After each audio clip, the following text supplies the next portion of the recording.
Kawaki as a character is in an interesting position in Boruto Two Blue Vortex. While he is incredibly powerful with Otsutsuki techniques, it's clear that he has been lapped in the power levels that have been presented within the time skip so far. Despite all of Kawaki's shortcomings, such as losing to Jiraiya and Boruto, one thing has become certainly clear: that Kawaki's ideology of the Shinobi is becoming true. In today's video, I wanted to take a deep dive on Kawaki's reasoning on why being a Shinobi is useless and how this will lead to him destroying the Shinobi world. So as we've seen in Two Blue Vortex, Kawaki has completely disregarded his Shinobi techniques that he learned from Naruto during Boruto Part 1. Every time he is in battle, he relies on his prosthetics and Karma Seal only. It's funny because in Part 1, Kawaki was willing to learn and utilize chakra-based attacks with jutsu used, like Shadow Clone Jutsu, Shuriken Jutsu, and Fire Style Jutsu.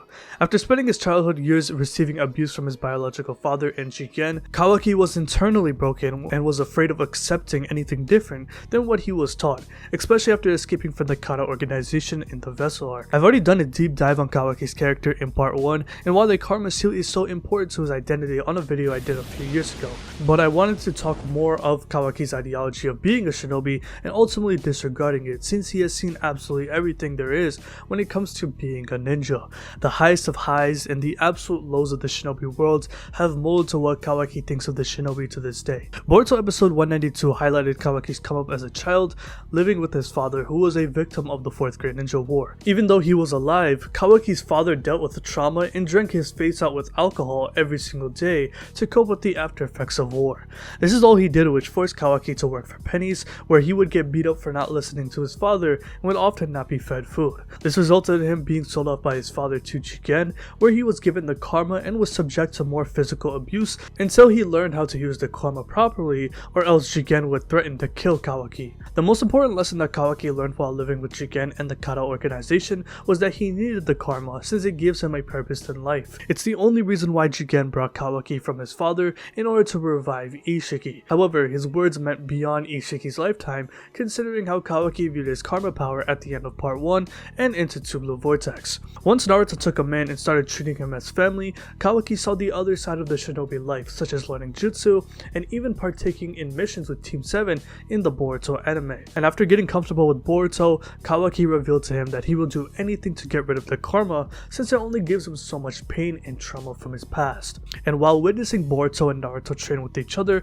Kawaki was intrigued to learn ninjutsu, where Naruto told him that chakra was used to form bonds, which is where Kawaki started to bond with Boruto and the rest of Team 7. From training and living a normal life for once, Kawaki became comfortable inside of Konoha and started having fewer nightmares from his previous trauma. Even while under Naruto's care for a minute, he witnessed how powerful Naruto can truly be, but Kawaki quickly realized that even the GOAT has his own limitations, especially after getting his ass beat by Jigen and then Ishiki. Despite awakening the Baryon mode, Naruto still wasn't able to defeat Ishiki, and by the time Kawaki got teleported to the battlefield, Naruto was put into the ground, where he witnessed Naruto get punched out of the Baryon mode, even though he was at a power level Ishiki could not reach. And after losing his Karma Seal and stomping out Ishiki's life away, killing him altogether, Kawaki became desperate in order to protect Naruto now that he lost Kurama.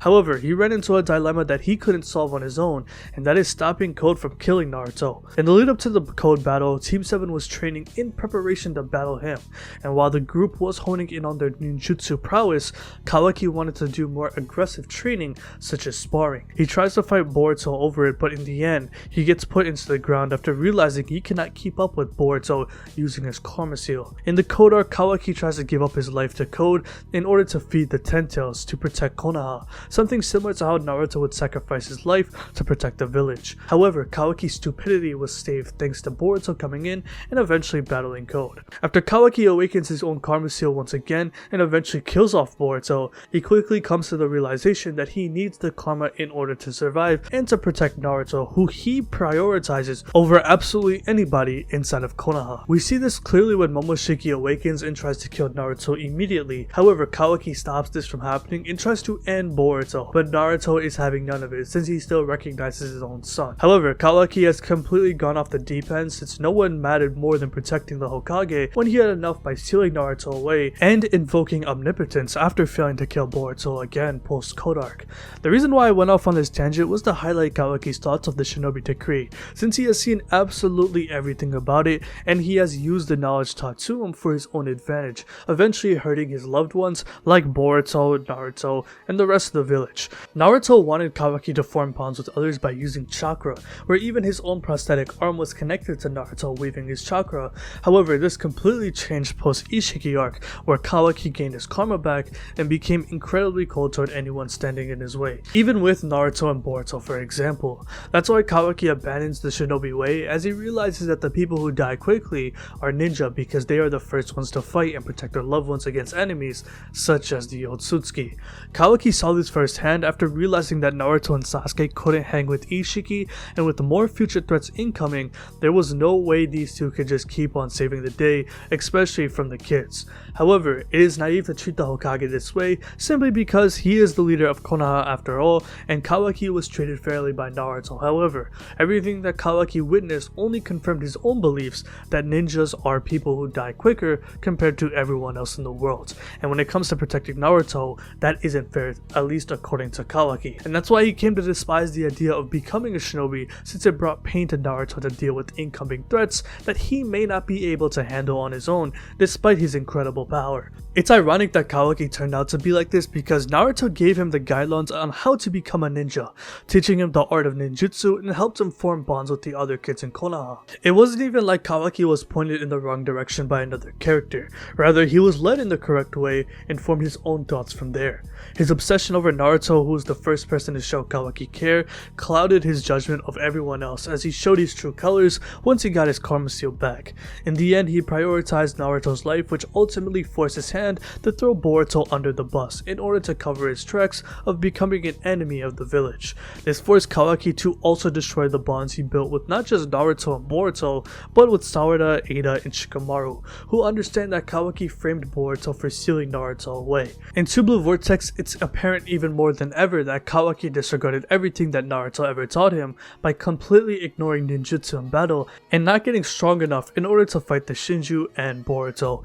It's hilarious because he made this declaration to Naruto before sealing him away that he would kill all of the Otsutsuki starting with Boruto, yet it seems like he isn't even remotely close to coming to that goal. It's obvious that he's just not on Boruto's level, and if there's any other Otsutsuki out there, we don't know how Kawaki would stack up against them. Even though he probably got stronger, hence the mature dojutsu he has shown in chapter 1, there's still plenty of room for him to get more powerful. However, compared to Boruto, it seems like he won't get there anytime soon. We do know that eventually Boruto and him will stand equal to each other, as shown in the opening scene. However, currently, it's not close right now. Kawaki's thoughts of Shinobi dying early when fighting incoming threats continue to confirm his beliefs, as the Shinju have come into Konoha, destroying the fodder ninja with ease and taking down Sarada and Konohamaru instantly.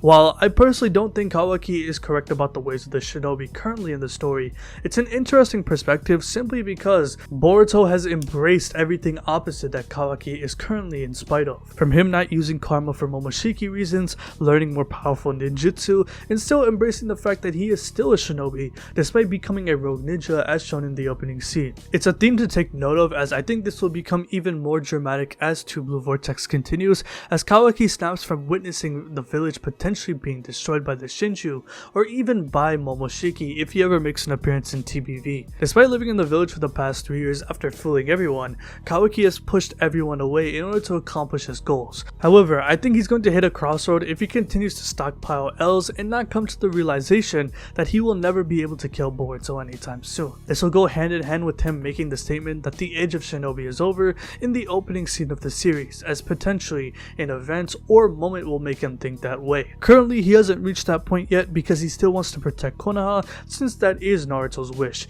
and even though he understands that he has no chance against the Shinju, Kawaki is willing to do whatever it took to stop these intruders from destroying his home. It's similar to how Naruto was when Ishiki came to the village looking for Kawaki back in part 1. Naruto knew that he had a very small chance of beating Ishiki, knowing that he couldn't beat an inferior version of him in Shikyan. However, he still put his life on the line and protect Konoha, knowing that he could die at any second. Thanks to Kurama, however, it did work with him using Baryon mode, and then Kawaki finishing Ishiki off. But Kawaki in TBV does not have that luxury. He's simply outmatched here in terms of power against these enemies. This will only continue until he reaches a breaking point, because to be honest with you, I think Kawaki is delusional about his own power unless his horn karma form is something insanely strong that can contend with Boruto and the Shinju, which would make this video pointless. But I think Kawaki racking up these L's like he's code is happening for a reason. One way or another, Kawaki will go from wanting to protect Konoha like Naruto to saying fuck the leaf and I'm killing you now, Boruto. He has already had dramatic changes in his character and how he treats his peers so far from part 1